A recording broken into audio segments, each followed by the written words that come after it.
and what you do to the environment, ultimately you do it to yourself. However, little do we do to return our love for Mother Earth in our daily lives. On the occasion of World Environment Day, we have come together to remind ourselves that we need to do more and that too urgently. To celebrate this occasion, we have organized two competitions for the students, planter bed design competition and photography competition. We are grateful to the Institute's Innovation Council and YEs to help us conduct this event. Today we have gathered here to commemorate this event and accolade the winners. This is Asda Chandel, and I'm glad to have got the opportunity to anchor the event as a fifth year student of the Architecture Department. A very good afternoon to all the dignitaries, guests, faculties, and students present here. Today, I feel delighted to welcome you all on this occasion of World Environment Day. Thank you all for making space for this celebration. From your valuable time, let's take this opportunity to participate in the noble cause of preserving and nurturing our mother nature. It is my pleasure to introduce our esteemed dignitaries. We have with us our Honorable Director Ma'am of Techno India University, Professor Dr. Reena Palwadi, Professor Dr. Helena Singh Gupta, the IIC convener, Professor Abhijit Mitra, Department of Oceanography, and Professor Dr. Gautam Banerjee, Principal of School of Architecture. Thank you for your valuable time. I would like to invite you all to the dais, please.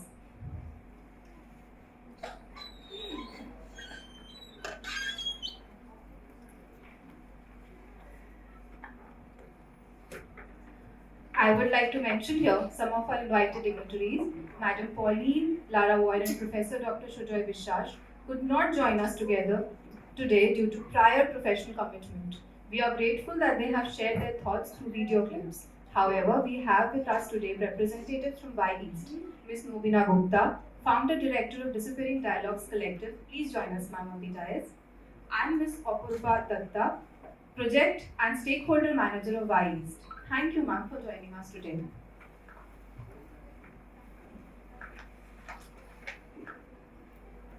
Now I would request Sadia and Tiyasha to hand over the mementos to the dignitaries.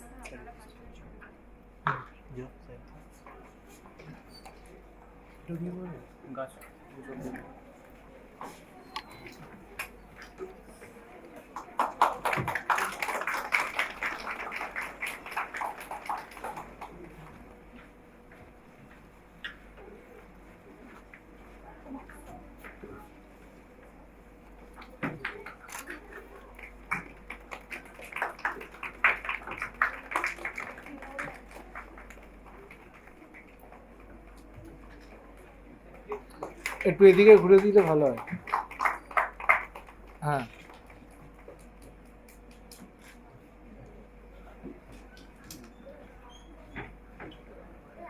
Now I would request Professor Dr. Gautam Banerjee to please come and share a few words with us.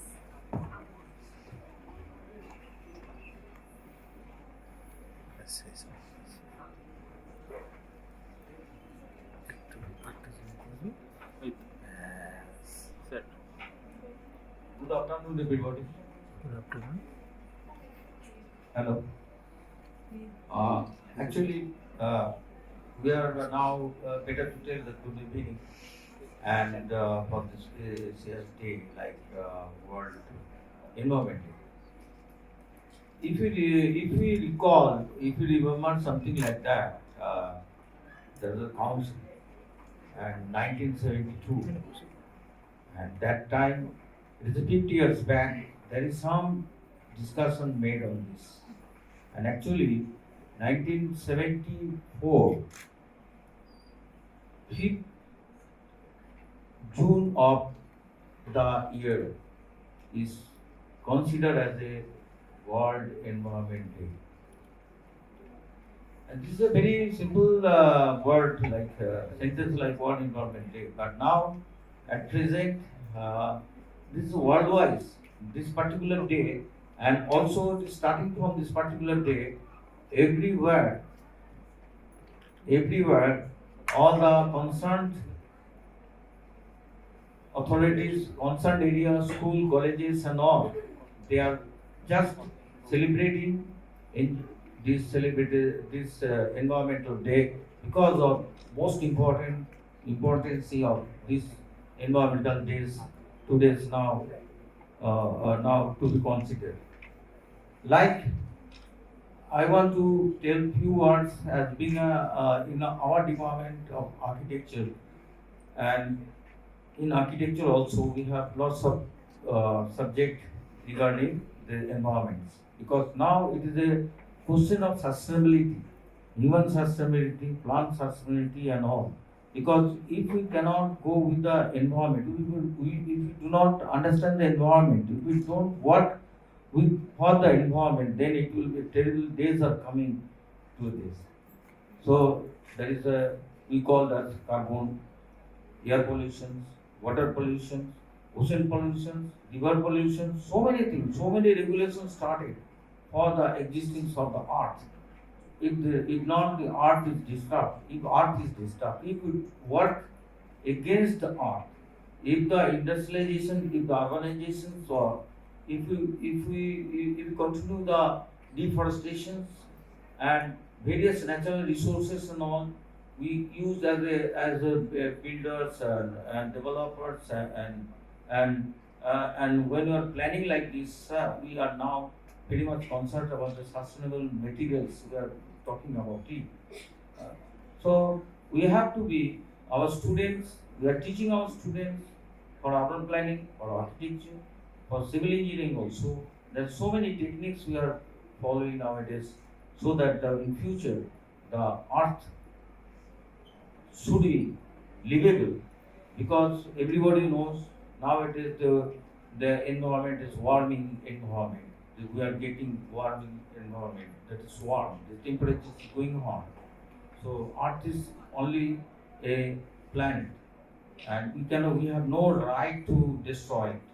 And mainly I should tell that it is the human beings, due to unplanned way of activities and use of natural resources without thinking about the other living organs, living things like trees and other also, and at the same time various natural resources above the earth and below the earth, that is minerals and all, that is use water, other things, the mines, and use of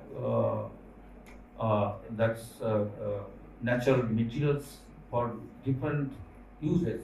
So we have to be very careful about it. We have to make so many studies regarding this before doing any project, anything on the earth, because mostly the people, mostly with the human beings, mostly the living beings like trees and all, the deforestation is nowadays is responsible for our environmental problems. Nowadays, suppose I'm telling like if you see that outside that we should go for huge number of plantations, different type of trees, like you should plant trees, grow trees like neem. It is called neem. It is very good for air pollution, catching the dust and other gases, natural body. It will clean the ears and all for living things. Like human beings, if we inhale something, there is so many system inside that will filter the air, that will filter the food, and will make it for our digestions and all. The earth is also something like that. We cannot make anything which increases the poisonous effect on the earth, on the living. So the World Environment Day is a very important, and it is now worldwide. It is celebrating like to remember everybody, to give the peoples to the next generations and present generation also, when they will do any development work, they should think about it. Thank you very much, and I should thanks all the dignitaries, and especially I will give thanks to our teachers, and that students are involved in this work, and all are inspired by our director ma'am, Rina Paladi ma'am. She will tell us. So I think within a very short time, we try to develop to present the Environment Day, in terms of Environment Day, to go with the technology. Thank you very much. Thank you, sir, for our welcoming words. To embark this special occasion, we shall now be having an inaugural ceremony of watering the plants. I would request you all to come up and lead the way for the inauguration of this event. Anvesha and Madhu.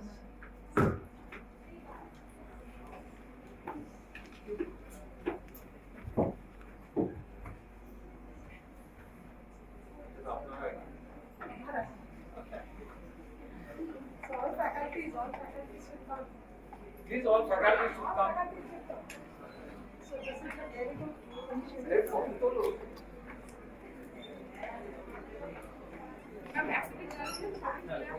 সামনেটা একটু clear করে দেবেন।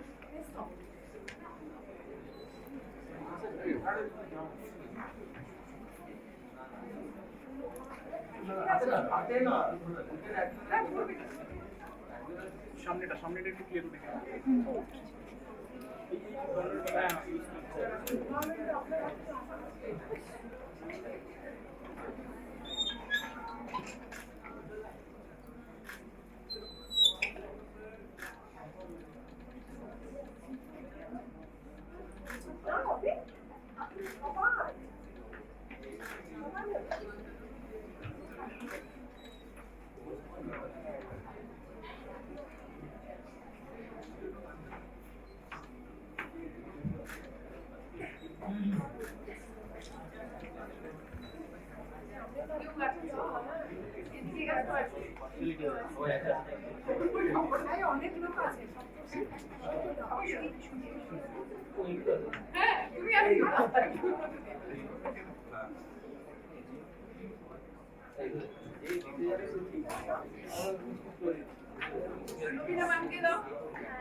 Now, I would like to request our Honorable Director, Ma'am, Professor Dr. Reena Palodi, to please come and share her thoughts with us.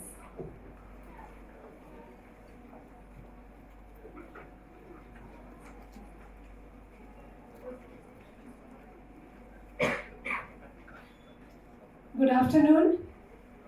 Student, good afternoon. Thank you. Respected dignitaries on the dais, my colleagues from the architecture department and all other departments, members from Institution Innovation Council, and my beloved student. It is really an honor for me to be a part of this celebration of an auspicious day, that is World Environment Day. So in 1972, the United Nations General Assembly established the World Environment Day on the first day of Take-Home Conference on the Human Environment. So that is in 1972. After 2 years, in 1974, the World Environment Day was first observed in the city of Spokane in USA with the theme Only One Earth. And this year the theme of World Environment Day is Only One Earth, focusing on living sustainability in harmony with nature. So this day is celebrated on 5th June globally. The purpose is to spread the awareness about the environment and need to conserve it. It is extremely essential to advocate for a greener environment and conservation of nature. It is quite simple that if we conserve the environment today, the future generation will be able to lead healthier life. So we should not be so selfish to use up all the resources for ourselves. It is the day where we can make the people aware of the issues we are facing now and how one can contribute to saving it. We know in the environment there are lots of resources which are polluting our environment and which are deteriorating the quality of air that we breathe and the water we consume. We all know that mostly from the industries and the man-made thing, everything is polluting our environment. So this day may be an eye-opener for many citizens who are not aware of all this. So it spread awareness among the common people which the environment is facing right now. So all the citizens may be an active agent in developing environmental safety methods. We need to encourage everyone, keep their nearby surroundings safe and clean so that everyone can have a cleaner, greener and more prosperous future. On the occasion of World Environment Day, it is essential for all to realize that every little deed matters a lot for the environment. When it comes to saving the environment, no matter how small a step we can taking to lead a greener lifestyle, it does makes a difference. Because if everyone starts doing a little deeds one by one, it will turn into something big. As every drop makes an ocean. So, from our part, we should be careful that we must make sure to cover the tank, pools, coolers, and more, which may become the breeding ground of various insects and diseases. Similarly, we have to take very cautious of garbage disposal, especially in our country. People litter around everywhere. So it is essential to firstly dispose of the waste properly and also segregate the wet and dry waste accordingly. So these little deeds will make you realize how wholesome your life will become. It is not always about the money and luxury. The little fulfilling things and change in habits can also prove to be very effective. Thus, we have the World Environment Day, which serves as a reminder to protect the environment at all costs. All the resources of nature, from the forest to ocean and soil to water, soil to air, we must conserve. We should always remember that the gifts and blessings which nature bestows on us are priceless. So it is rather essential to conserve them all for a better future and life for all.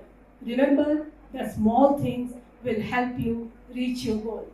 So on this auspicious day, we all can take an oath.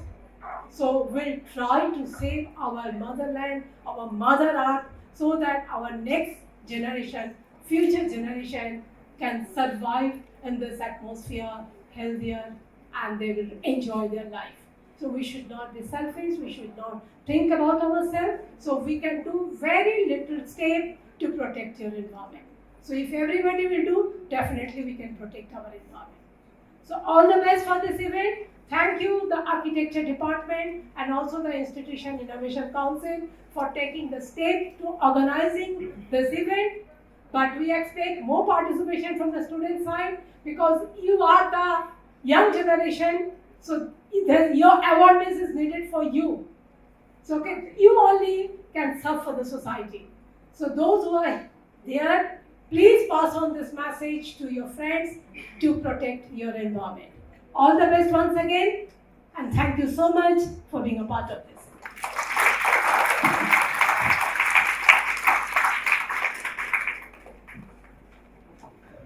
Thank you so much, ma'am, for your encouraging words. Now we'll play the short clip shared by our Honorable Director and CEO of Techno Inter University, Professor Dr. Sujoy Biswas. Thanks to Techno Inter University, Institution Innovation Council, and YS for inviting me in celebrating the Environment Day celebration. Can we go and sit there? Environmental engineering is a part of civil engineering, and we take honor and privilege to address this gathering.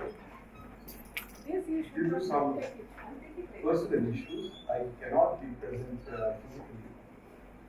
So I keep my address for today, for which I'm really thankful to Professor Hidina Sengupta, the IIC convener, Professor Abhijit Mitro, who has addressed the gathering,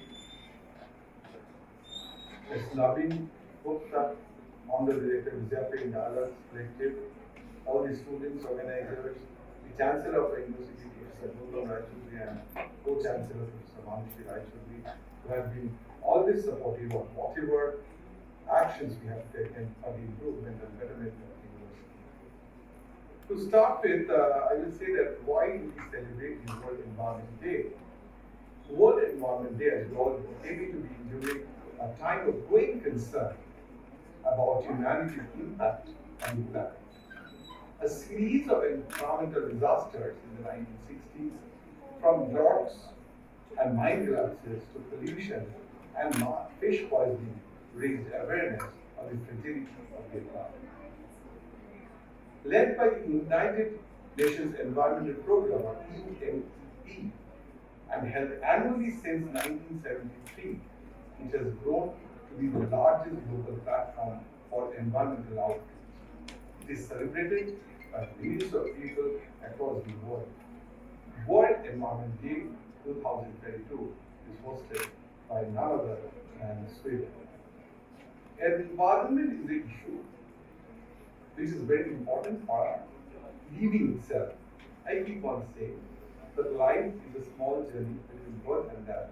And in order to make the life smooth for the generations to come, we should preserve the environment so that we can breathe and live freely. I will end my quote today, I will end my address today with a lovely poem of environment which goes and states as follows. The poem is written by Robert Frost, and the name of the poem is Stopping by the Woods on a Snowy Evening. Whose woods these are? I think I know. His house is in the village. He will not see me stopping here to watch his woods fill up with snow.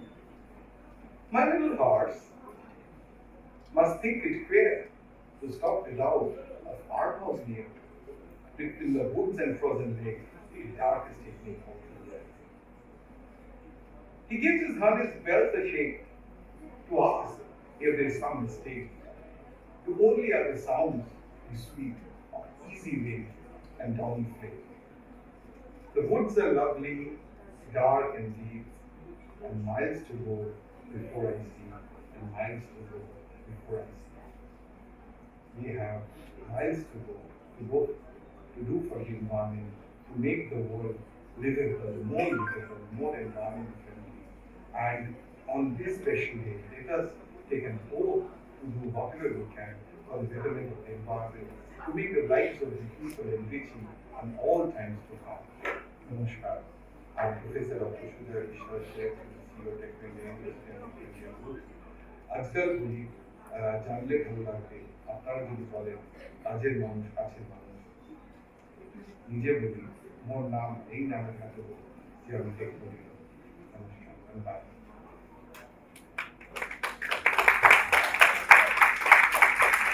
Thank you, sir, for sharing your valuable thoughts. I would like to request our volunteer to play the short clip shared by Madam Pauline Naraoy, Sustainability Director of TIU and co-founder of WISE, addressing the theme of the event. Hello everybody, and happy and mindful World Environment Day to all of you. I really wish I could have been there today with all of you, obviously, but for personal reasons, I need to send you that little video from France, from my country, and I'll be back soon to Kolkata. to really wish you a happy World Environment Day and to tell you a few words from my end on that occasion. So you know, this year's theme of World Environment Day is Only One Earth, and it's a very small set of 3 words, but it's so powerful when you realize it, right? That we feel that the Earth is big. We feel that the resources that the Earth provides are limitless, right? We're so tiny ourselves that we believe all of the resources provided by the Earth are unlimited. Now, I would love to invite all of you to take a step back, right? And take a step away from yourself as a human being. And do not see yourself on the Earth as a ridiculously small human being. Take a step back and go to space and see the Earth from space. And when you see the Earth from space, you actually realize that this is a tiny little blue ball in emptiness among emptiness around, right? And this tiny little ball, blue ball, right, has all of the resources that we need to thrive and survive for as many years as possible. It is not only about us, right? In the same way there has been generations and generations and centuries and millenniums before us, there will be and should be after us, right? But if we damage that little blue dot, so small in space, if we damage it, if we deplete all of its resources, especially the non-renewable ones, obviously the future generations to come, as well as our generation, which are already suffering from that, will not have enough to thrive as much as they should, right? And so when we talk about environment, when we talk about sustainability, which as you know is my passion, my area of work, it really is important to realize the petiteness of this blue dot and to become mindful about the way we consume and behave on this planet and the way we have to share it. Right? There is this story that I think has been really inspiring for me on this particular theme of Only One Earth related to what I was just telling you. It's the story of Ellen MacArthur. Some of you may know her. She is a worldwide known sailor, and she was the first woman to accomplish the world tour in solo that fast on her sailing boat. I think she did this maybe in 3 months or so, going around the world on her sailing boat. And in the same way, she had to survive and thrive on her boat for 3 months on very small resources. She didn't land anywhere. She had to take all of her food and water and everything that she needed before the departure of the journey, and then somehow survive for 3 months until she, came back to port. And so she had to be really mindful about how she, day after day, spent and consumed these resources in order to last until the end of the journey. And she also happens to be the founder of a very important and well-known foundation in the UK called the Ellen MacArthur Foundation, which focuses on areas related to what we call circular economy, right? From that journey on her sailing boat, she started understanding the relevance and importance of what we call circular economy. That is, instead of being a linear economy, that is, we take resources from our earth, we produce it, we transform it in order to make it apt for consumption, and then we consume it, and then we throw away whatever waste there is out of that consumption, and that ends up in the landfills, or that ends up being just consumed and non-renewable. Instead of living in that linear economy that mechanically makes us take and just throw away, take from the earth and throw away, and in the process, of course, polluting our planet. Instead, we should embrace a circular economy.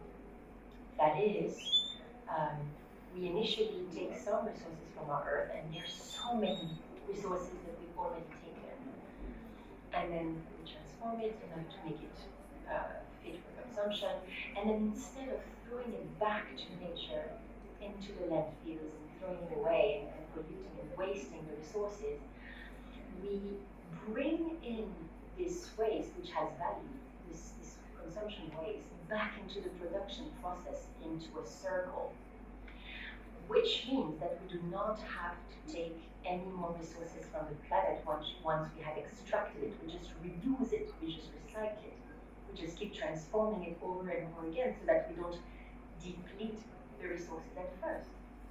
Right, so this is really what is behind the theme of World Environment Day this year. Only one Earth.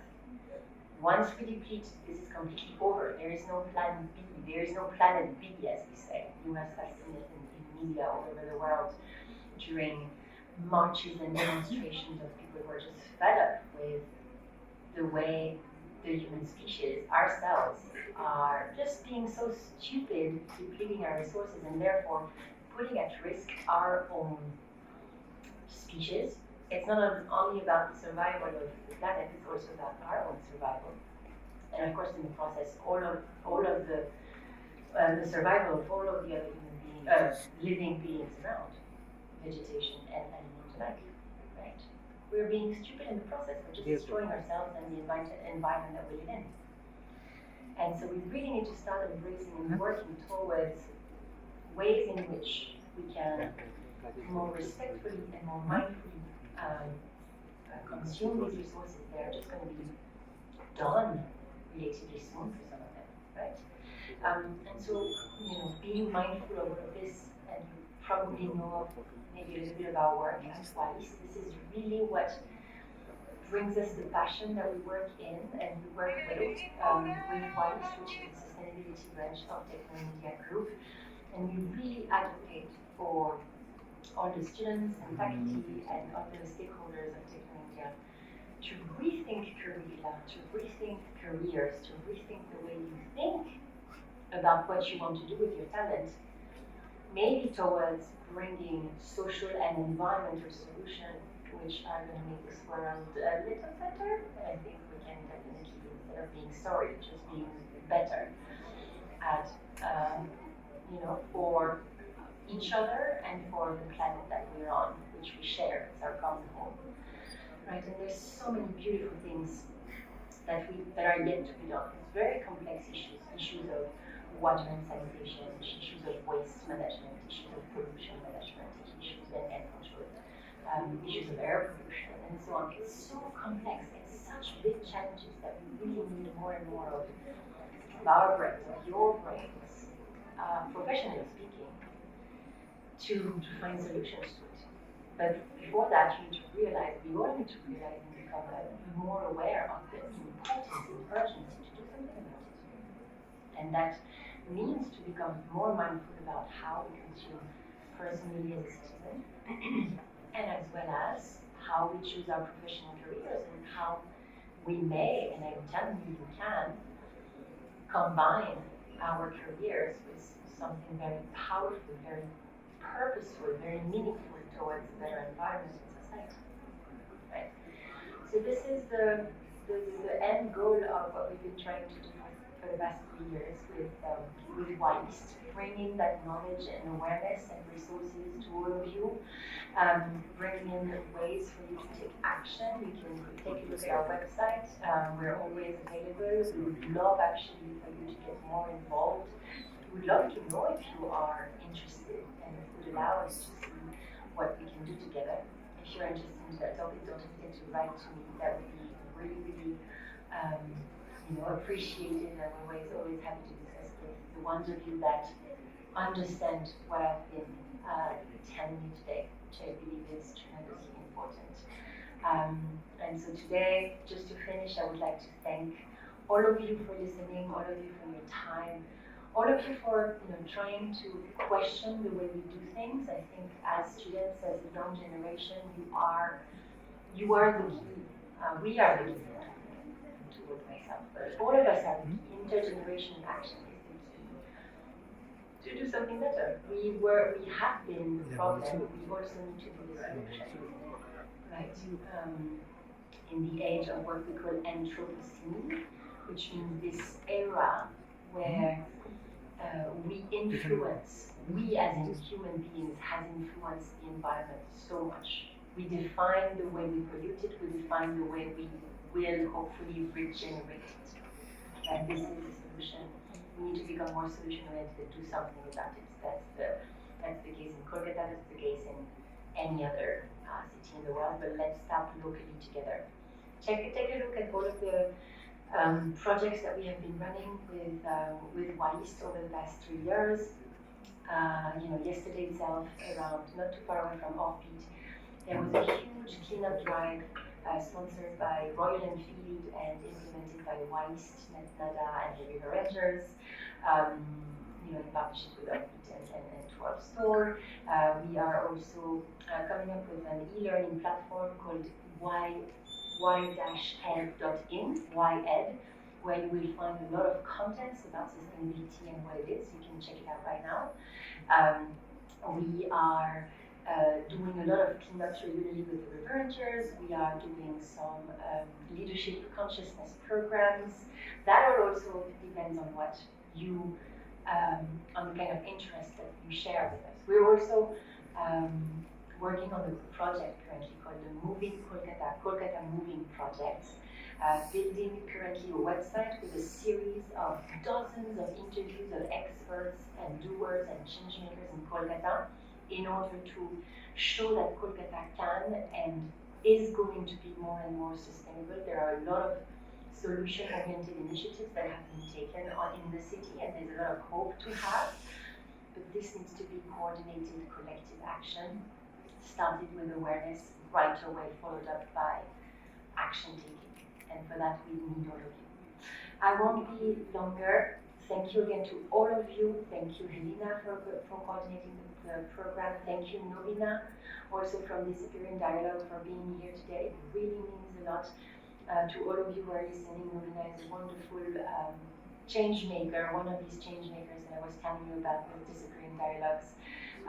Doing wonderful work in terms of raising awareness, environmentally speaking, especially about the wetlands actually in Kolkata, which are tremendously important for the thriving and survival of us urban dwellers.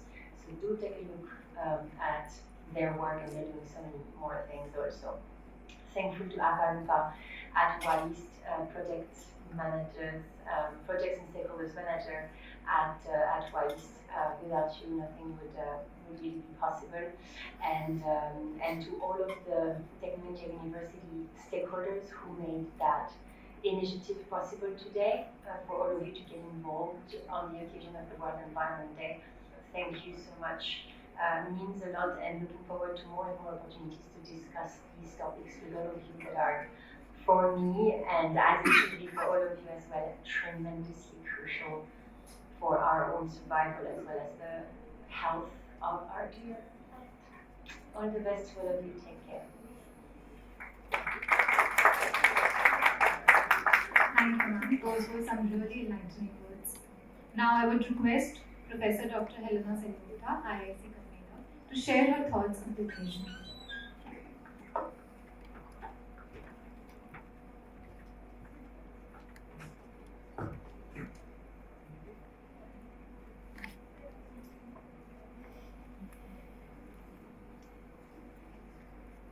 দুটার নিচে একটু করে থাকো আচ্ছা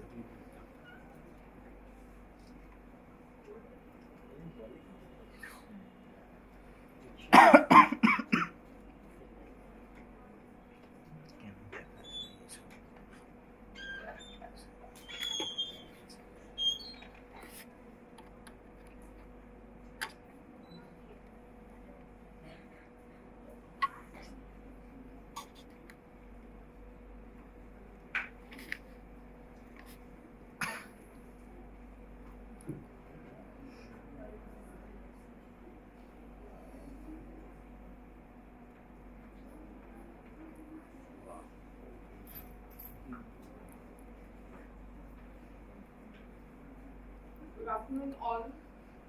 Our respected ma'am has already spoken a lot about what it is. Even Pauline and Peter Esther has also elaborated enough on it. But yet, I'll just speak a little bit about the World Environment Day and its importance. This day provides us with an opportunity to take responsible steps to preserve and enhance the environment. World Environment Day is being observed at a time that planet is facing multiple crises. Like what type of crisis? We are having climate change, we are having biodiversity loss, we are having public health issues, and increase in the carbon emission also. The main idea is to let humans realize what impact on the environment is being made by their activities. It seeks to make people more aware and protective towards the environment. We all are linked with the environment. We breathe only because other elements in the environment are supporting our metabolic process. Any damage to the environment will be reflected in our own health. Let's not forget that. This year, Sweden is the host country of World Environment Day 2022 with the theme of Only One Earth, focusing on living sustainably in harmony with nature as their main theme, and this is what it means also, that we have to be in harmony with everything. Today, if we are consuming things more than what is required or wasting it, we are actually depleting what we can. The amount which we have received, we will not be able to give to our coming generations. They will not be able to see those things maybe, and they have to live in crisis. If the environment is damaged beyond a limit, then it would be like humankind is digging its own grave. So if we would have nowhere to go, and there would be no point of return to this world which we can still save. The World Environment Day has been successful in uniting people and making them aware of several environmental causes. People are becoming more sensitive to the damages they do to the environment and are taking initiatives to reduce them. We can only ensure good health and long life to our future generation if we protect and preserve our environment. By environment, I mean every part of the sphere that we call our home. So we actually, if we are just thinking that our home is the only home where we are, but yet you see when we move out, we go for the nature, looking, hunting and other things. We go to places where we get more peace of mind, or we enjoy the nature. So those parts are directly, indirectly related to us. Even a simple road is applicable to us. So if we have to think about all the aspects which are there, the soil, the water, the stones, the mountains, the animals, fishes, and all, these are all part of our environment and equally significant with each other. We have learned about ecosystem when we were kids, and in ecosystem you will see that everything, it's a cycle. We might think, okay, this animal is eating the other animal, but no. See, everything has got its own system in it, and the environment has defined it. We should not try to break this cycle. We need to focus on the depletion of polar ice caps, rapid increase in ocean water levels, ozone layer depletion in the atmosphere, rise in carbon dioxide levels in the atmosphere, pollutants that play a key role in harming our environment, and monitoring different initiatives and projects undertaken to improve the environment, and a lot more. This calls for environmental sustainability. It is a development that meets the needs of the present without compromising the ability of future generations to meet their own needs. The Earth's resources base is not inexhaustible, hence shift to renewable sources. Sustainable development is economic development. We need to target economy. We have to be solution oriented, and so some baby steps which we can take. We need to save energy. We can easily turn off lights, fans, or any other electrical appliances when there is no need for them. Use reusable items. Replace plastic bags with reusable cloth bags. Plastic takes years to decompose and pose a risk of polluting the environment. Then we can segregate and recycle. Separate and recycle. Keep organic and inorganic waste in different containers as the waste treatment process is different. Some example of inorganic waste could be aluminium cans, dust, glass, etc. And some example of organic waste are food waste, food waste, etc. We can save water. Make sure that all your taps or water outlets in your home are completely shut off.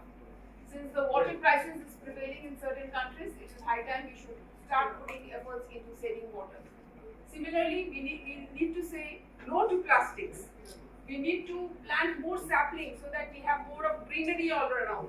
And we definitely need to find out alternate source of energy so that we shift from the ones which is we are depleting, like we are depleting the coal reserves that we are having, we are depleting the natural oil and gas which we are having. So we need to shift over to solar, maybe some wind energies and all those things.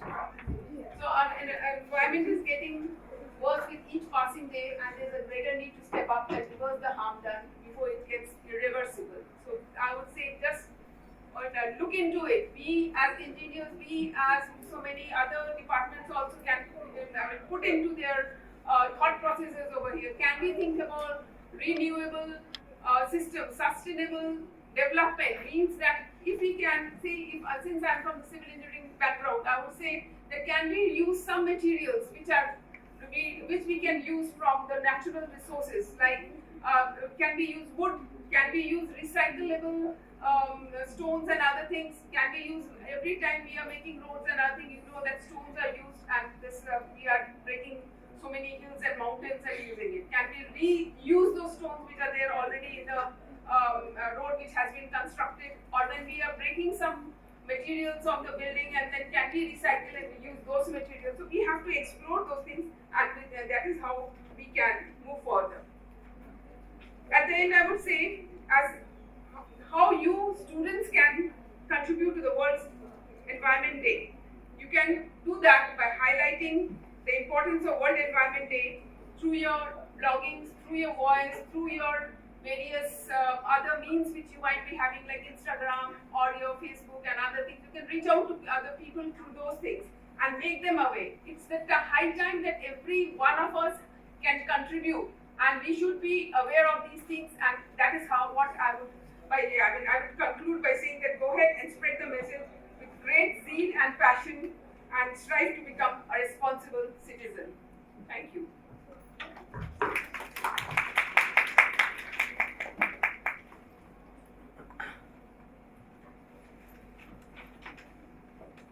Thank you, ma'am, for your remarkable words. Now I would request Ms. Nobina Gupta to share her commendable journey in creating environmental awareness. She is an artist, researcher, educator, and the founder director of Disappearing Dialogues Collective. Over a career spanning of 25 years, she has initiated and curated interdisciplinary innovative interactions that engage different communities, institutions, and social groups across borders. These are collaborative activities that seek to conserve cultural, social, and environmental losses, sediments, and memories intrinsic to a fragile socio-spatial landscape for the future.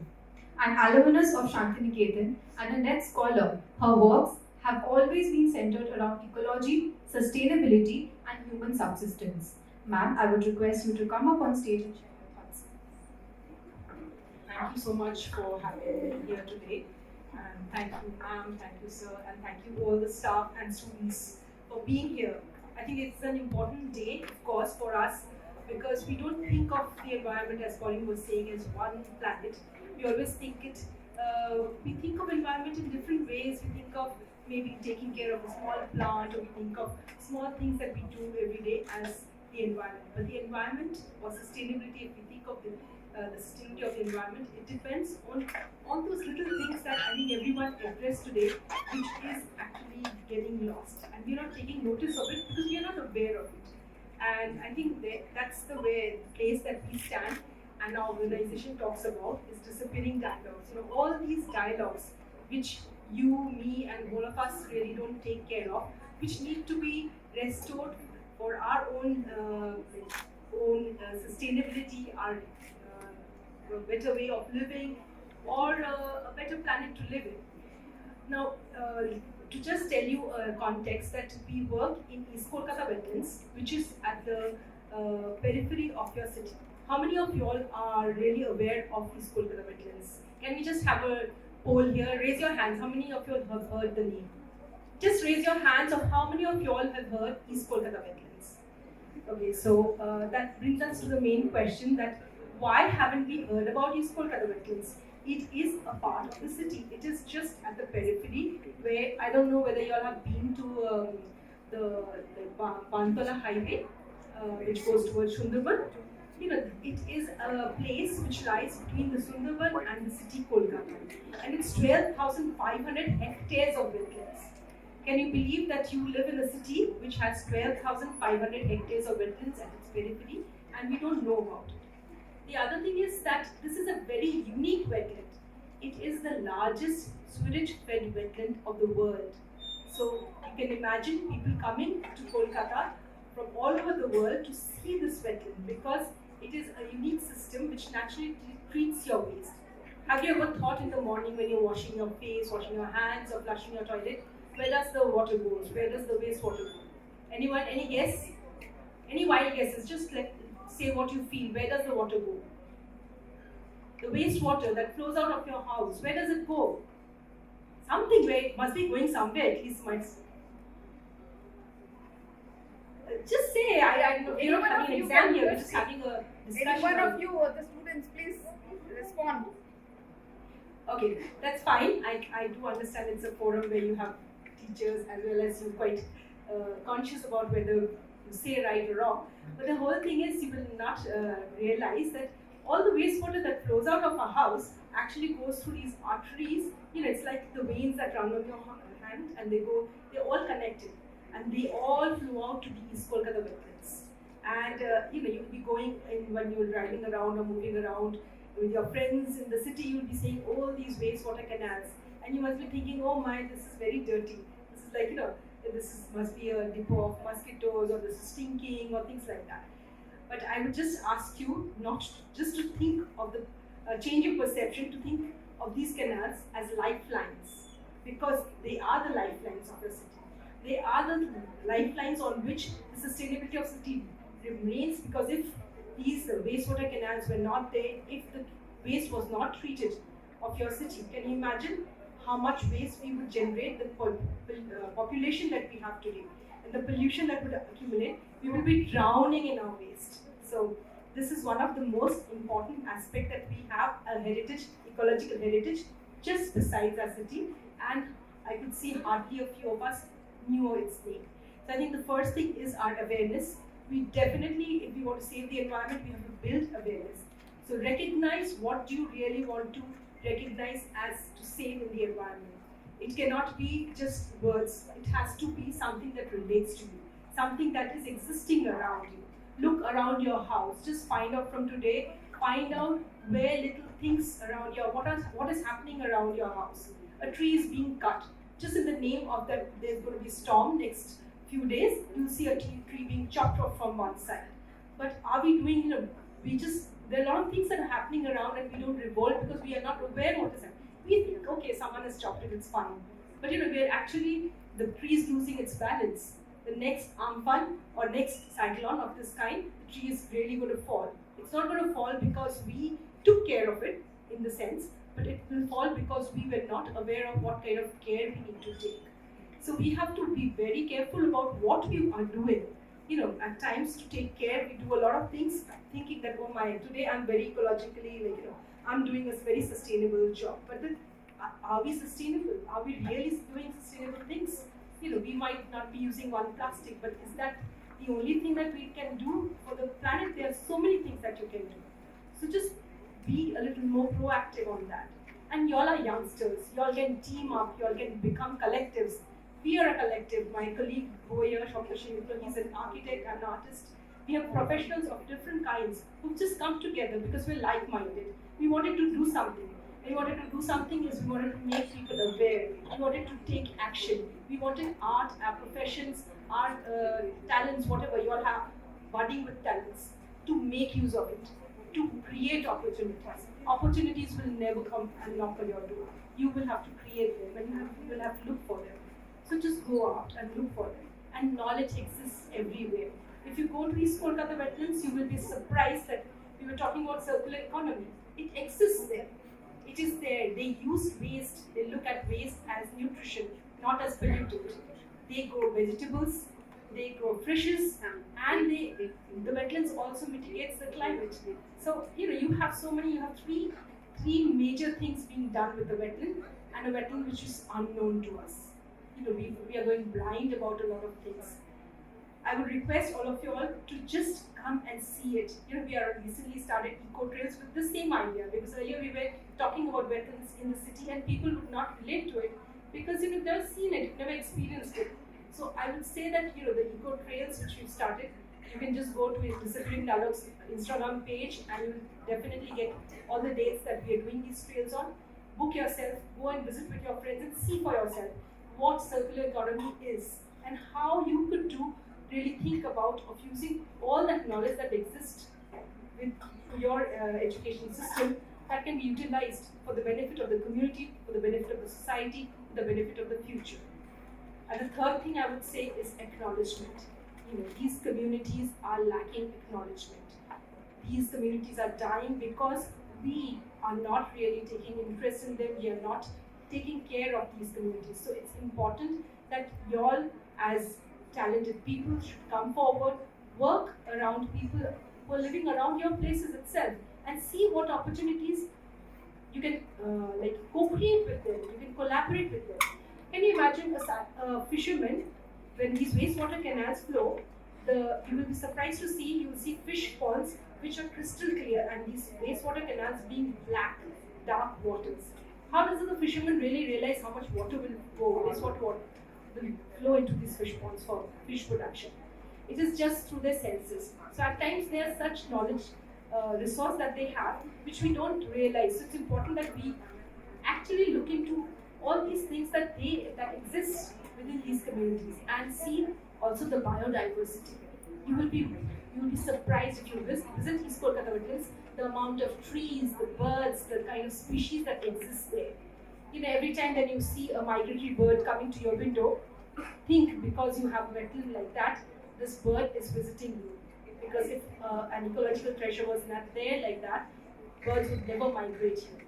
Next time when you have a cyclone and Kolkata doesn't get flooded off, think that you have East Kolkata wetlands. Because that is why we are not flooding like Chennai or Mumbai. It is just because we have this buffer zone. We have a zone that takes in the ground. We have Sundarban, we have East Kolkata wetlands, and that's our treasure trove. So let's take this pledge today that if we can really, for the next 1 year, at least think about a place which exists, which is an ecological heritage of your own city, and see how you could do something about it. So that is the only thing I would request all of you all to do today, is just read a little bit more, go deeper, and do something about it. Thank you so much.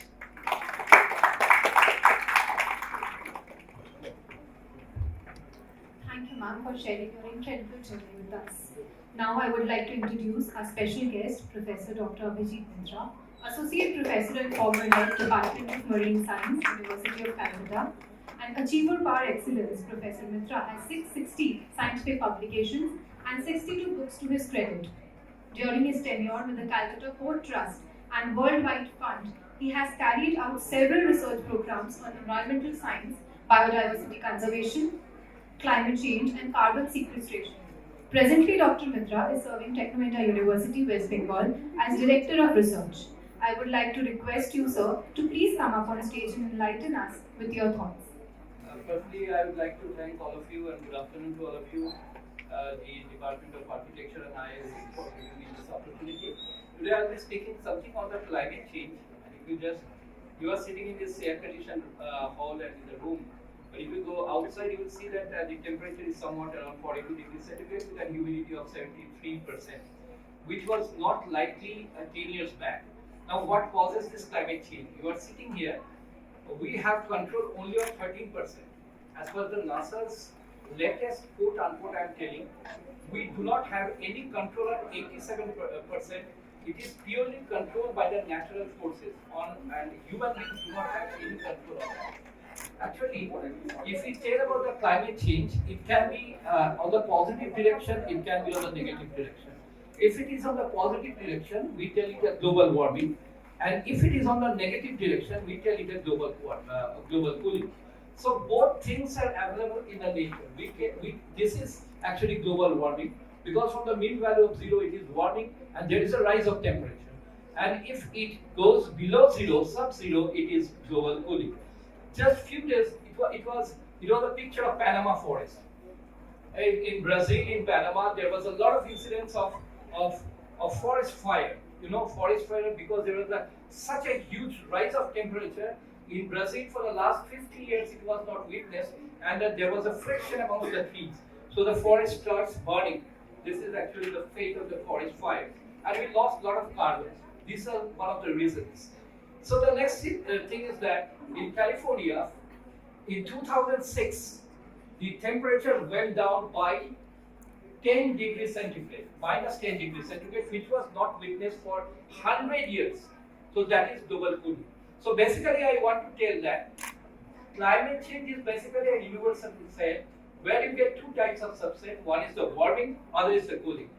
So what causes climate change? I'm not going in details, but the first thing is that on which I was telling that we do not have any control. In 2009, on 29th of May, you saw Ayla, then Amphan in 2020, then Yas in 2021. These are the kind of storms you witness in the planet Earth. Similar kind of storms also occur in the sun. But in sun, there is no wind. So the storm occurs, they are called the magnetic storms. And these magnetic storms hit the surface of the sun, which is called corona, and they cause some, and they create some black spots, through which the radiation cannot come. And when the radiation cannot come, what happens?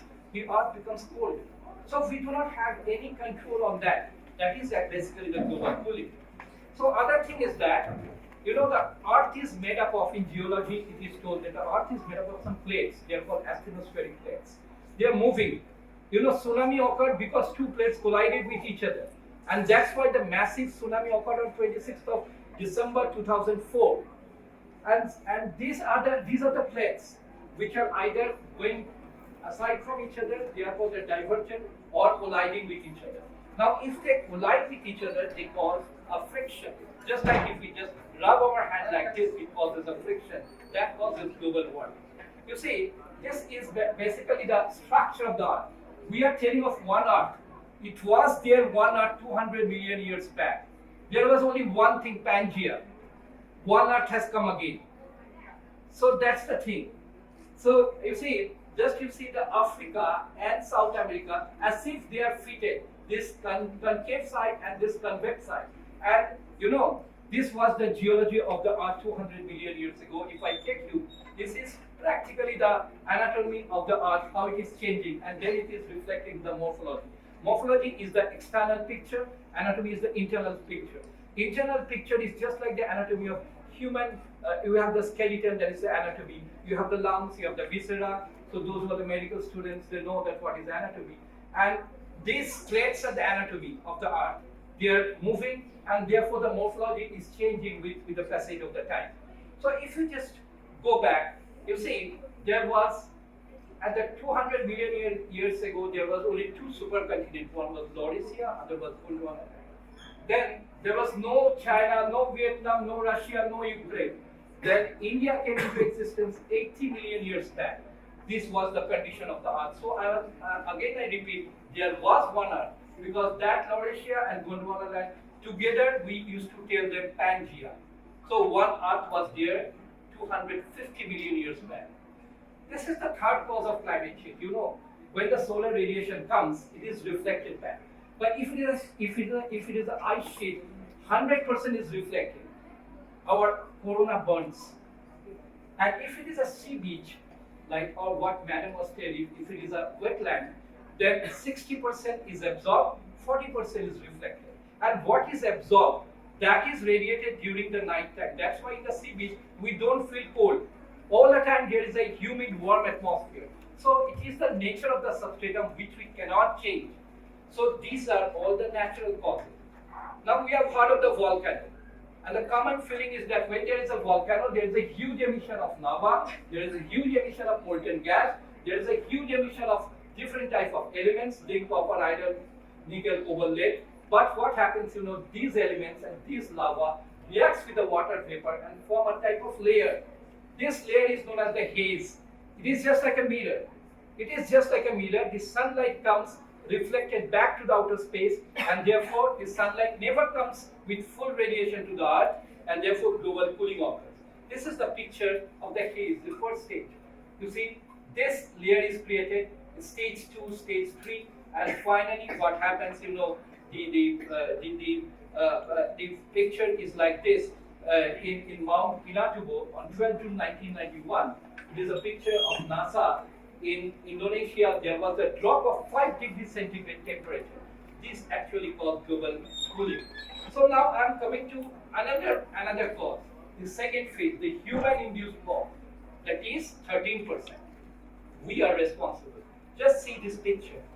I think you know these two pictures. I am just giving you a representative island. This is the Sagar Island in Bay of Bengal, where every year about 15 to 10 lakhs people come every year for the Kapil Muni Ashram, the Ganga Sagar Mela. So you see you see the picture full of mangroves, the vegetation, a satellite picture, and you see in 2014 there is no patch, only a small patch here in the southeastern side. So if this patch vanishes, then where the carbon dioxide will go? It will remain in the atmosphere. So these are the human. We are changing the land use. What Madam was telling, 50 years back in the bypass area, there was full of forest vegetation. Now you see, I'm not telling the name of the hotels because the next day I may be shoot because the 5-star hotels are there and some of them with the quote-unquote royal. But we have made our life really royal. There is no oxygen, only full of carbon dioxide. So this is the fate what we have done because of rapid industrialization and urbanization. And now you see, this is a picture just I was showing. When I was going towards the Bashanti, there are certain beaches where the prawn are cultured. Now once upon a time, they are full of fresh water. Now you know, they are taking the water from the Bay of Bengal and they are accumulating over there. And this is a salinity instrument. You can see that 0, 20, this is 30. So 30 salinity is there in the ground. So what you can expect, this saline water is going to the aquifer in our drinking water, and when you are pumping, you are not getting the fresh water of 0 ppt salinity. You are drinking a saline water full of arsenic, full of other toxic chemicals. So this we have done with the advent of the century, with the advent of the industrialization and urbanization. This is another thing we are not going to tell because industrial and is not going to balance with the nature nowadays. But what I am telling is that there is a rise of the carbon dioxide. Yesterday, Ms. Sana Ahmed was just having a meeting with me. She gave this picture. You know, in 2017 there was some 1,890 number of registered vehicles. Within 3 years, it came to 6,51,640.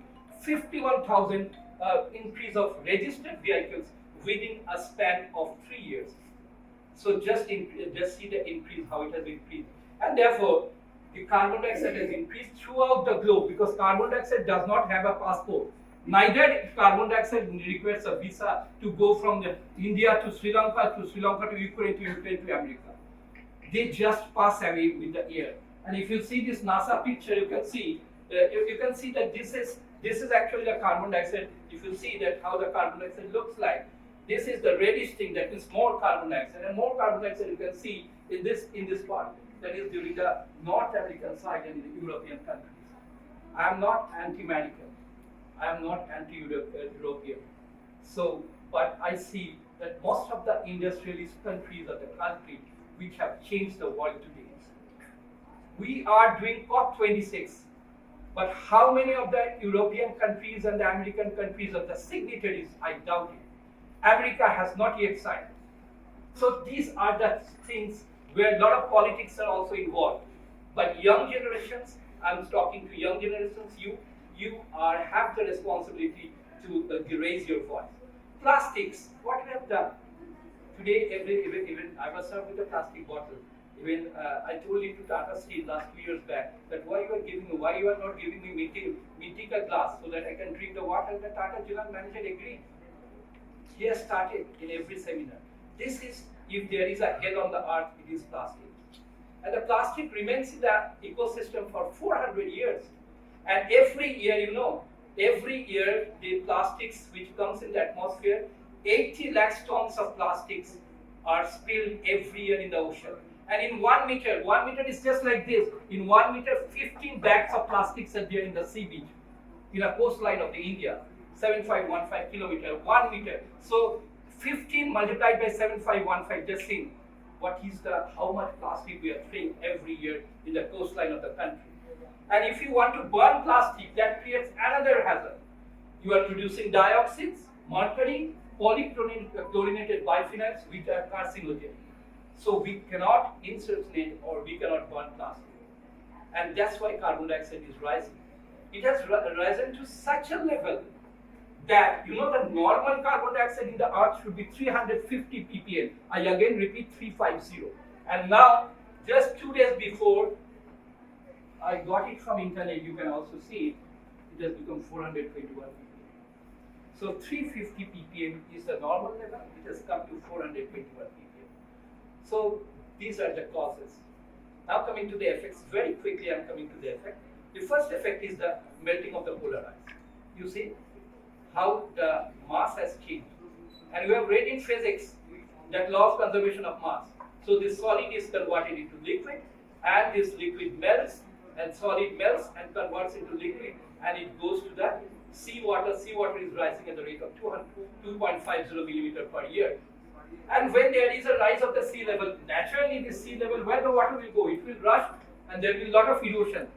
So it is a subject of civil engineering, it is a subject of architecture, it is a subject of multidisciplinary subjects where due to erosion, how it can be prevented by the civil structures, how it can be prevented, how it is posing an adverse effect on the biological system. So there should be some multidisciplinary things all over the world. And these are the 6 major cities which will be under the waterlogging by 2030. What is the date today? The year is 2022. Orpita, just look at this. I will ask question. Look at this. I will ask question to you.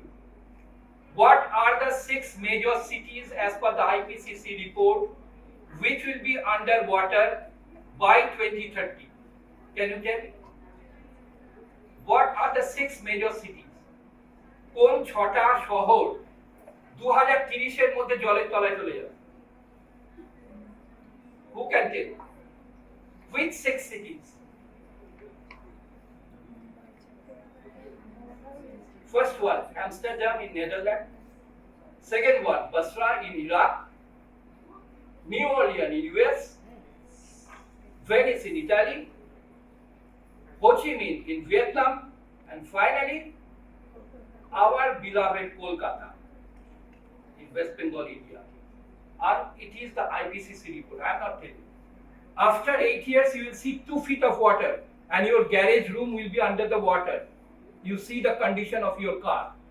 Those who have a low height car, like Maruti or like that will be severely damaged. So this will be the condition of Kolkata within 8 years. And effect on wildlife is dangerous. The polar bears will be no more if this types of temperature starts.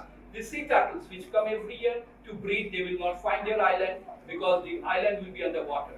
And the pH of the water will go down because if there is more carbon dioxide, that means it will react with the water, more carbonic acid, and the oyster will dissolve. So these are the effects. And if the oyster dissolves, they will not allow the joining of the sharp ঝিনুক এগুলা তৈরি হবে না. They will not allow the joining of this calcium and carbonate. Calcium carbonate will start dissolving. আমরা যে শঙ্খ দিয়ে যে মা কাকিমারা বা বাড়িতে যে শাঁখ বাজানো হয়, that will not be no more in the ocean. So these are the things because the ocean water is getting acidified. So these are really the issues of the climate change. And if you go under the ocean, that's a beautiful world. The underwater diving, if you just do, you will see the coral reefs, they are multicolored. And these coral reefs, you know, if there is a rise of carbon dioxide and temperature, the coral reef's color will not be there. There will be an albino. Albino means shady. The coral will lose its color because of the rise of the temperature and carbon dioxide, that is called coral bleaching. And lots of the tourism revenues will be lost for this. So these are some of the things. Coming to the last part, because you might be bored because the prize distribution ceremony is coming and everybody is hungry of getting the prize, those who have participated in morning. So I will tell you some of the mitigative approach which has already been told. The green energy is one of the very important mitigative approach.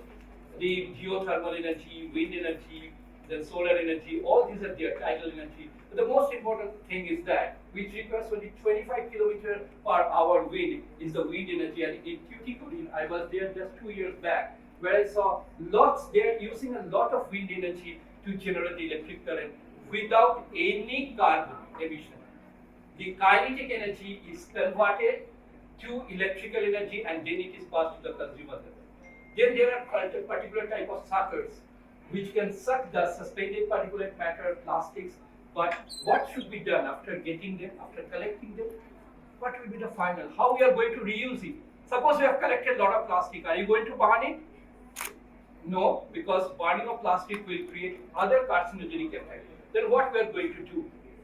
It's not possible that we are going to burn the plastic. But Dr. Sufia Zaman, Dr. Navanita Sen, they have made a tie-up with Dr. S. Madhu of Kerala. They have sent us a project proposal where the asphalt and the plastics are mixed, shredded, and they are making it using it for making roads which are monsoon and resistive road. This is one of the finest way of reusing and recycling plastics. Finally, coming to the prize presentation I got in the morning. This is the carbon bag, which is the small tub, which I take very carefully in my home. I also love that. That is the carbon bank of the planet. They absorb the carbon dioxide because they have got stomata. These are the small holes where the carbon dioxide comes and the oxygen goes. Free of cost, the oxygen comes. And that's why I tell it as not as ATM counter. We tell it as ATO counter, all-time oxygen counter. All-time money counter, just like all-time oxygen counter, you get the free oxygen. But we do not give price to that. We felt the price at the time of COVID. When our nearest and dearest were in the hospital, we are running for getting one cylinder. That time we feel that oxygen is so priced. But these are the things. And these plants are available all throughout.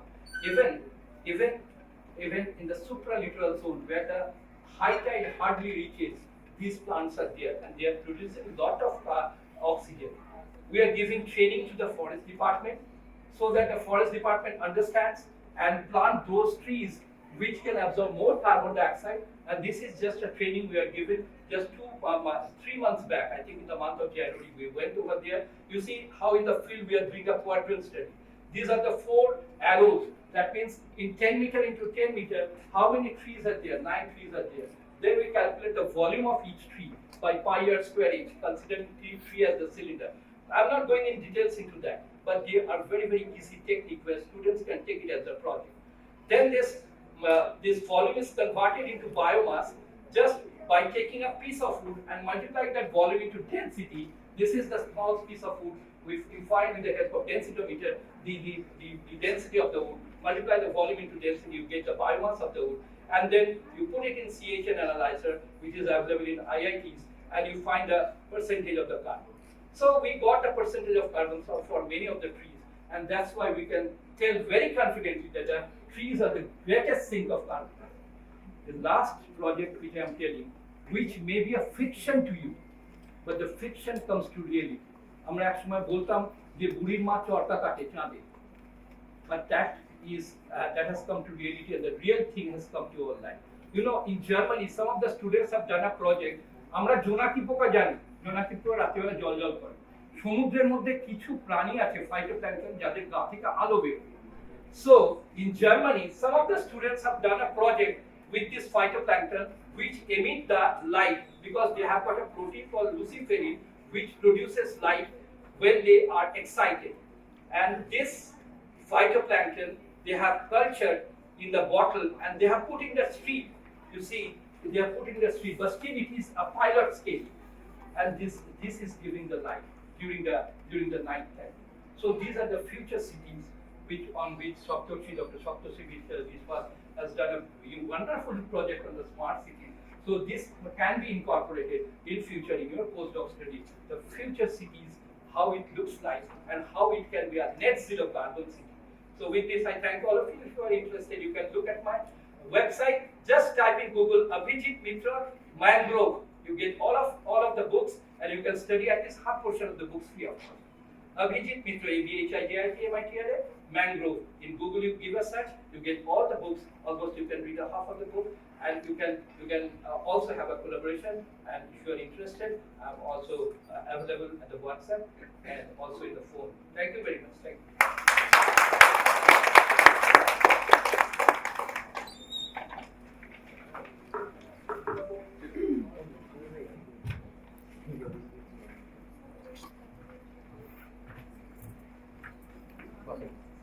Thank you, sir. Those were some really knowledgeable words. It was a pleasure to hear you. Moving forward with the event, it is always said that dance and music are the truest forms of expression. Coming up next is a short dance performance by students to express their gratitude and emotions towards nature. With each day passing by, Rabindranath Tagore keeps reminiscing us how much this nature, our Mother Earth, is indispensable for us. So, facilitating the poet laureate with a tribute, we present a beautiful dance performance on this auspicious occasion of World Environment Day, presenting Vriksharopan on the stage by Manjari Ghosh, Shushmita Mehdi, Molly Roy, Sutirna Datta, and a voiceover by Rachna Sinha.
তুমি বৃক্ষ আদি প্রাণ ঊর্ধ্ব শীর্ষে উচ্চারিলে আলোকের প্রথম বন্দনা ছন্দহীন পাষাণের বক্ষ পরে আনিলে বেদনা নিঃসার নিষ্ঠুর মরুস্থান শ্যামল সবুজ প্রকৃতি কবিগুরুর বড় প্রিয় বিশ্ব প্রকৃতির অপরূপ সৌন্দর্য তিনি অবলোকন করেছেন বৃক্ষের মধ্যেও তার কথায় বিশ্বপ্রাণীর মুগ্ধাত্রী গাছ নিরবিচ্ছিন্ন কাল ধরে দুলোককে দহন করে পৃথিবীর অমৃত ভাণ্ডারের জন্য প্রাণের তেজ প্রাণের রস প্রাণের লাবণ্য সঞ্চয় করে আর উৎকণ্ঠিত প্রাণীর পানিকে অহর্নিশি আকাশে উচ্ছ্বসিত করে তোলে প্রকৃতির রূপ লাবণ্য বার ধরা দিয়েছে তার সৃষ্টিতে তার লেখনী মুখরিত হয়েছে সবুজের জলবায়ু সবুজ শান্তিবান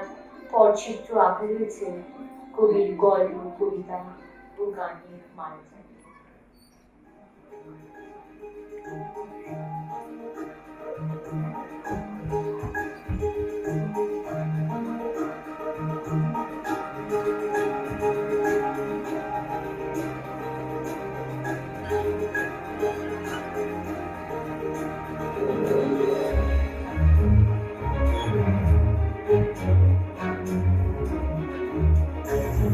এসো শ্যামল সুন্দর, এসো শ্যামল সুন্দর, অনবম কামহরা কৃষাহরা সঙ্গ সুধা, বিরোহীন চাহিয়া আছে আকাশে শ্যামল সুন্দর, এসো শ্যামল সুন্দর।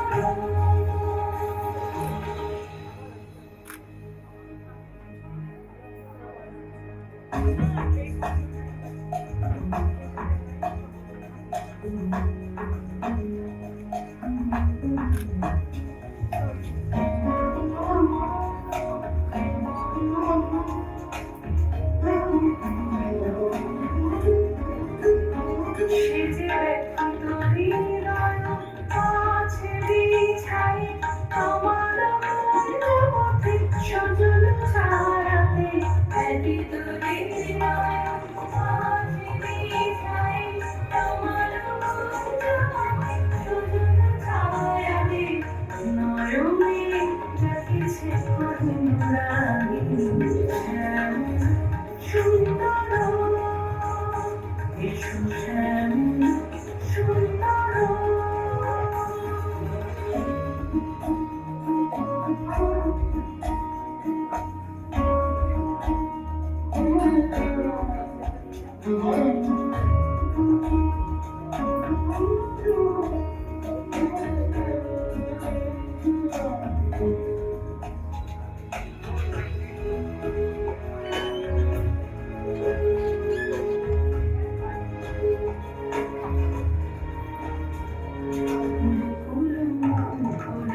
রেখেছে তাকিয়া বাজিছে অঙ্গনে বিনন বাঁশরি, মুকুল মুকুল রেখেছে তাকিয়া বাজিছে অঙ্গনে বিনন বাঁশরি,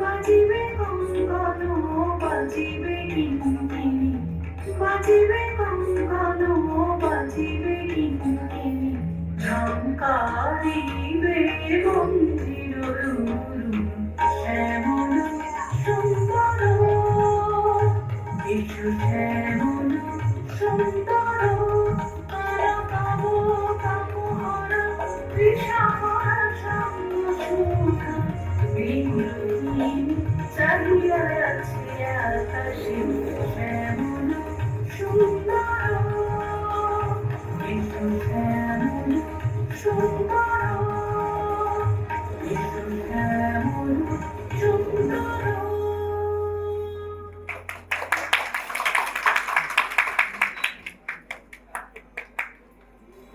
পৃথিবীর এই যে মরুবীজের বৃক্ষ, তাকেই রবীন্দ্রনাথ দেখেছেন আদি প্রাণ হিসেবে। সমস্ত প্রাণীর পূর্বপুরুষ বলে কবির কাছে বৃক্ষ বন্দনার মানে ছিল প্রাণীর উপাসনা। বৃক্ষকে ভালোবাসা, প্রকৃতির সঙ্গে আত্মিক অনুভবের নাম দেবার যে শৈশবেই শুরু করা উচিত ছিল, তা তিনি নির্ভুলভাবেই বুঝেছিলেন। তাই বৃক্ষরোপণ উৎসবকে তিনি অবশ্য পালনীয় অনুষ্ঠানের অন্তর্গত করে গেছেন। শান্তিনিকেতনে প্রথম বৃক্ষরোপণ উৎসবের সূচনা হয় 1925 সালে। সেই বছর কবির আবাসস্থল উত্তরায়ণের উত্তর দিকের পথের ধারে পঞ্চবটী প্রতিষ্ঠায় ছিল রবীন্দ্র জন্মদিন উৎসবের প্রধান অঙ্গ। কবি রোপণ করেছিলেন অশ্বত্থ, বট, বেল, অশোক ও আমলকি। এই 5টি গাছের চারা প্রথম বৃক্ষরোপণ উৎসবের উপলক্ষে রচনা করেছিলেন গান মধু বিজয়ের কেতন পুরাও কেশব।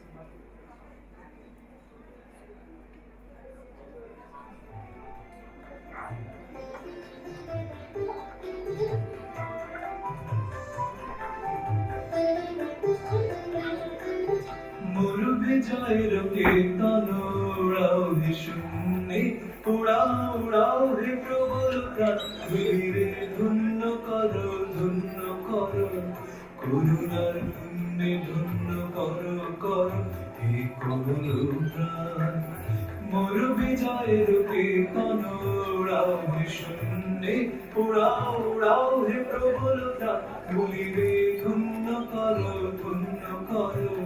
করুণার পুণ্যে ধন্য করো করো হে করুণ প্রাণ মোর বিজয়ের কীর্তন উড়াও হে শূন্যে উড়াও উড়াও হে প্রবল প্রাণ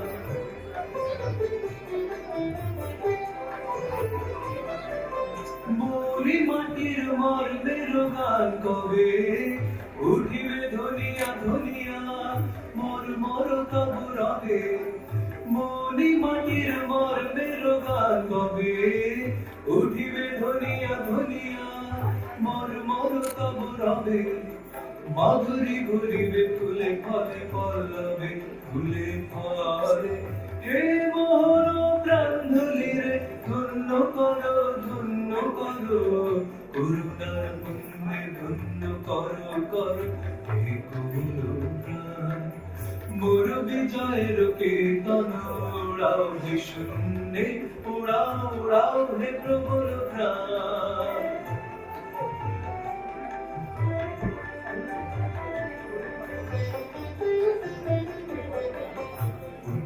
বন্ধু ছায়ার আসন পাতি এসো এসো শ্যাম সুন্দর বন্ধু ছায়ার আসন পাতি এসো এসো শ্যাম সুন্দর এসো বাতাসে অধীর খেলার সাথী এসো এসো বাতাসে অধীর খেলার সাথী এসো মাতা নীলাম্বর উষায় জাগাও শাখায় গানের আশা সন্ধ্যায় আলো আলো বিরম গভীর ভাষা রচি দাও রাতে সুপ্ত গীতের ভাষা রচি দাও হে ওরারো প্রাণ ধুলির ধন্য করো করুণার পুণ্যে ধন্য করো করো হে কোমল প্রাণ মোর বিজয়ের কীর্তন উড়াও হে শূন্যে উড়াও উড়াও হে প্রবল প্রাণ ধুলিরে ধন্য করো করুণার পুণ্যে ধন্য করো করো হে কোমল প্রাণ মোর বিজয়ের কীর্তন উড়াও হে শূন্যে উড়াও উড়াও হে প্রবল প্রাণ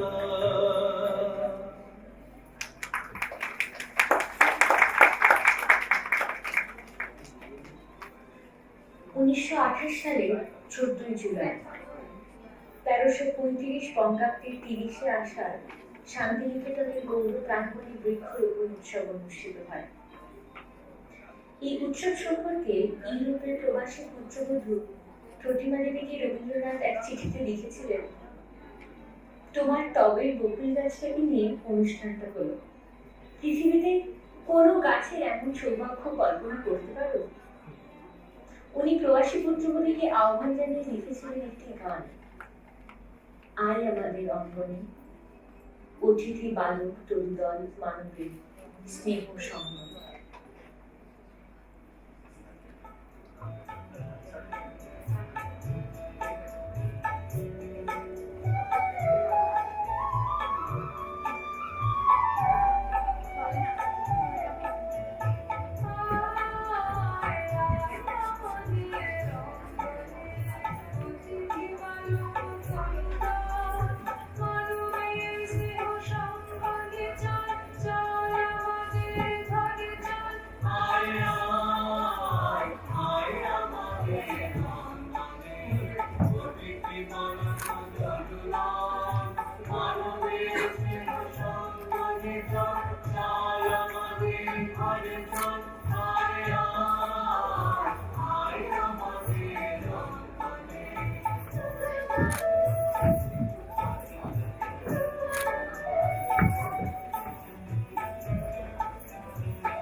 চঞ্চল তর সঙ্গীতে তারিণী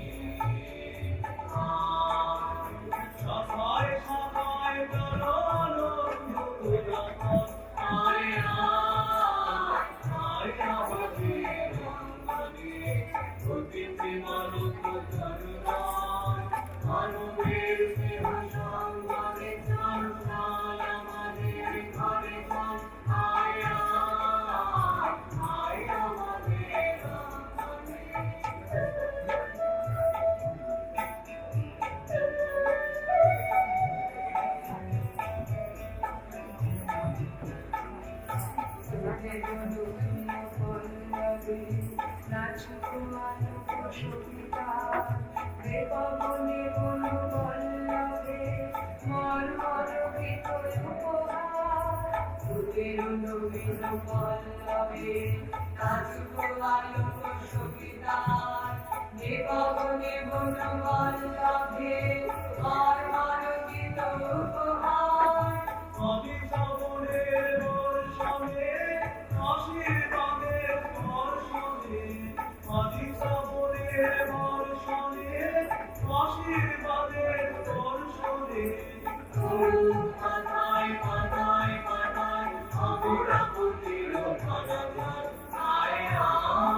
অঙ্গনে অপূর্ব জীবন সঙ্গীত ধীরে ধীরে এসে থেমে দাঁড়ালো শ্রাবণের এক বর্ষণ। অঝোর ছড়া বারিশের শ্রাবণে এমন একটা দিনে রবীন্দ্রনাথ বিদায় নিয়েছিলেন আমাদের কাছ থেকে। এই মাসখানেক পর কবিপুত্র রথীন্দ্রনাথ বৃক্ষরোপণ করেন। পরের বছর কবিকন্যা মীরা দেবী ছাতিমতলার কাছে গাছের চারা রোপণ করেছেন। 1942 সাল থেকে 22শে শ্রাবণের দিন পালিত হচ্ছে বৃক্ষরোপণ উৎসব। বৃক্ষরোপণের মধ্য দিয়ে রবীন্দ্রনাথের স্মরণে এক অভিনব গান। কবির মহাপ্রয়াণের তাৎপর্য নিয়ে 22শে শ্রাবণ আমাদের জীবনে ফিরে আসে বারবার। এই দিনটি বিষাদের দিন, আশ্রমগুরু রবীন্দ্রনাথের স্মৃতি তর্পণের দিন, জীবন সৌন্দর্যের সম্মিলন। এই দিনটি আমাদের কাছেও আত্ম-আবিষ্কারের মুহূর্ত, কবিকে নতুন করে পাবার দিন।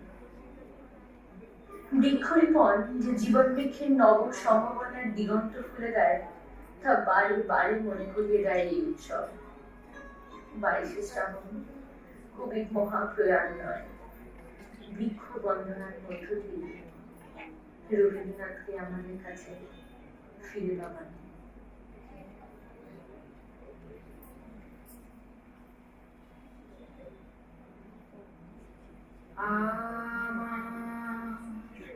মাথা নত করে দাও তোমার চরণ ধুলার তলে, সকল অহংকার হে আমার ডুবাও চোখের জলে। আমার মাথা নত করে দাও হে তোমার চরণ ধুলার তলে, সকল অহংকার হে আমার ডুবাও চোখের জলে। আমার মাথা নত করে দাও হে তোমার চরণ ধুলার তলে।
যে কোন আনন্দে চলেছি তার ঠিকানা কি? সে তো আজকে নয়, সে আজকে নয়, কতই নামে দেখেছি যে কতই ছবি এঁকেছি যে মন আনন্দে চলেছি তার ঠিকানা না পেয়ে। সে তো আজকে নয়, সে আজকে নয়, পুষ্প যেমন আলোর লাগে না জেনে রাত কাটাই জাগে, পুষ্প যেমন আলোর লাগে না জেনে রাত কাটাই জাগে। তোমার আশায় আমার হৃদয় আসছে, সে তো আজকে নয়, সে আজকে নয়, আমি বাহির হলে তোমারই গান গেয়ে। সে তো আজকে নয়, সে আজকে নয়, ভুলিয়ে দিয়েছে আবেগ থেকে আসছে তোমায় চেয়ে। সে তো আজকে নয়, সে আজকে নয়, আমি বাহির হলে তোমারই গান গেয়ে। সে তো আজকে নয়, সে আজকে নয়। Let's give them a huge round of applause for such an incredible and heart-wrenching performance. Thank you all. So we are honored to have here with us Dr. Shapa Prasad Chakraborty from NJUS. Sir, please come up on stage and share এখানে a তো few এখন শেষ words. হয়নি, চলছে। হ্যাঁ, Thank you so much. কে কে এসছে? It's a privilege and honor to be attending the Kara. university every time I'm here. Like, তুই কর, I সেট find কর, new faces, যাচ্ছি। new energy, and Time লাগবে। obviously the right blend of culture. I হ্যাঁ, would কারণ শেষই really হয়েছে appreciate this program because it's not only something that we are commemorating only in Technion University, but we're doing that all around the country, all around this continent, and all লাগবে around তো this আধা world, ঘন্টা because we ধরে are চল। in a very, very bad situation when it comes to the climate crisis scenario. And we need to manage it in the best possible way, and for that we need the perfect blend of a traditional way of doing this, scientific way of doing this, even cultural way of doing this.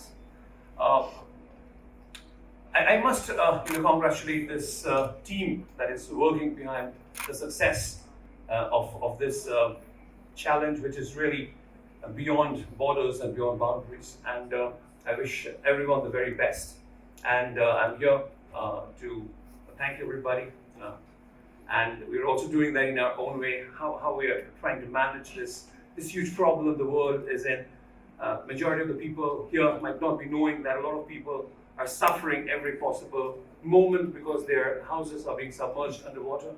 The glaciers are dying, and so are the huge cycle of life. I wish everybody a life in the next year without plastics, especially with one-time use plastics. Like maybe the straw that you're having, just tell that I don't want a straw. Maybe the next time you go to the market, you don't use a plastic. It's a very common thing, but we don't do that. So I wish that at least we can do something in the next 1 year, and I wish that this institution will be the hallmark to take these small initiatives promoted by the United Nations in New York, also in this country and in this part of the world. And I wish everyone a very, very big success. Thank you once again for having me. remarkable words.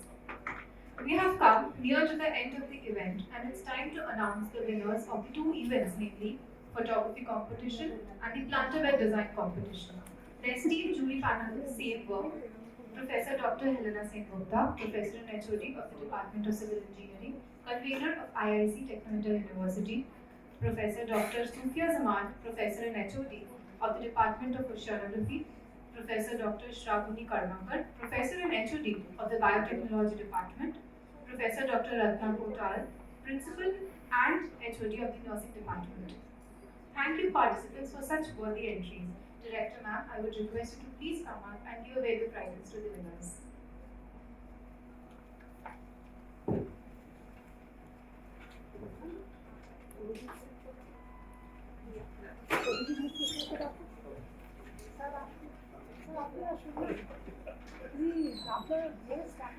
Sir, apni ashu sir.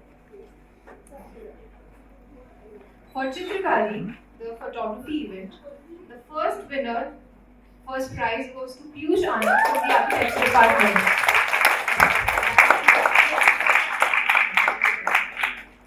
Can we display his?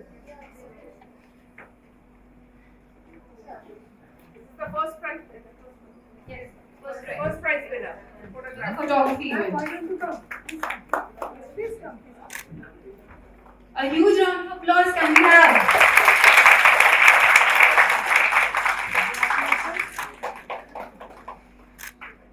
This one is the photo? Yes, that's the photograph. Wonderful. বাইরে লাগানো আছে? Thank you, Piyush. The second prize goes to Kankana Mukherjee from the BCA department.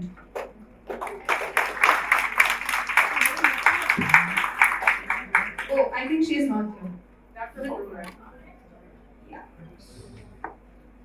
The third prize goes to Prateek Kumar Singh from the CSE department. Is he there? No? Okay. You should have informed them. So the second event, that was the Urban Region event. The first prize goes to Madhuchanda Chakrabarti and Koina Guha from the Architecture department.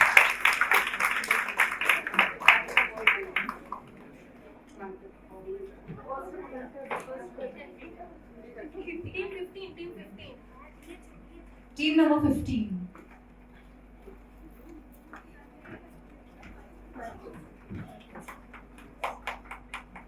Again, a huge round of applause, please.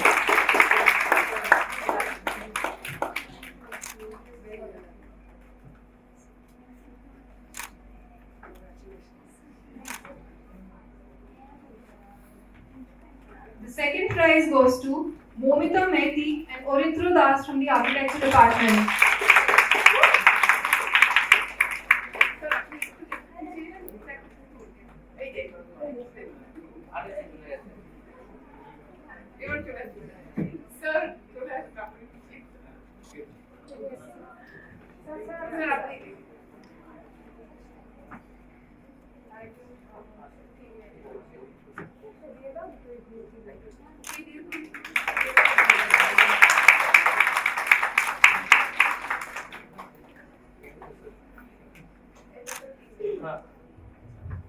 The third prize goes to Tuheen Mukherjee and Supriyo Kundu from the pharmacy department.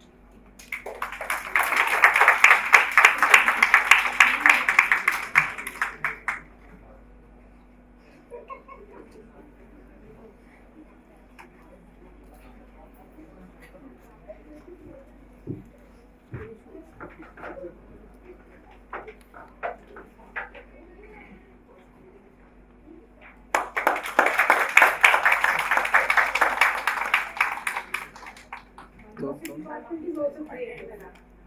Pharmacy also creative.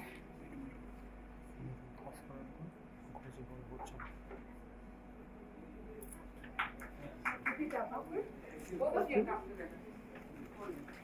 Shuttle leg, shuttle leg. Shuttle leg.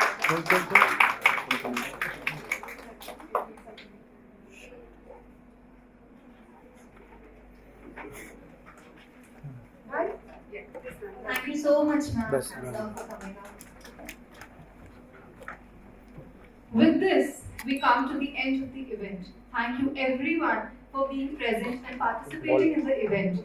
Thank you esteemed jurors, guests, dignitaries, and professors for gracing us with your presence. It was a pleasure hosting this event. Lastly, I would like to thank all the volunteers and faculty members from the School of Architecture for their constant support and smooth conduct of the event. The entries from both the competitions are displayed around. I would request you all to visit the display venues and appreciate the work of the participants. Thank you so much, everyone.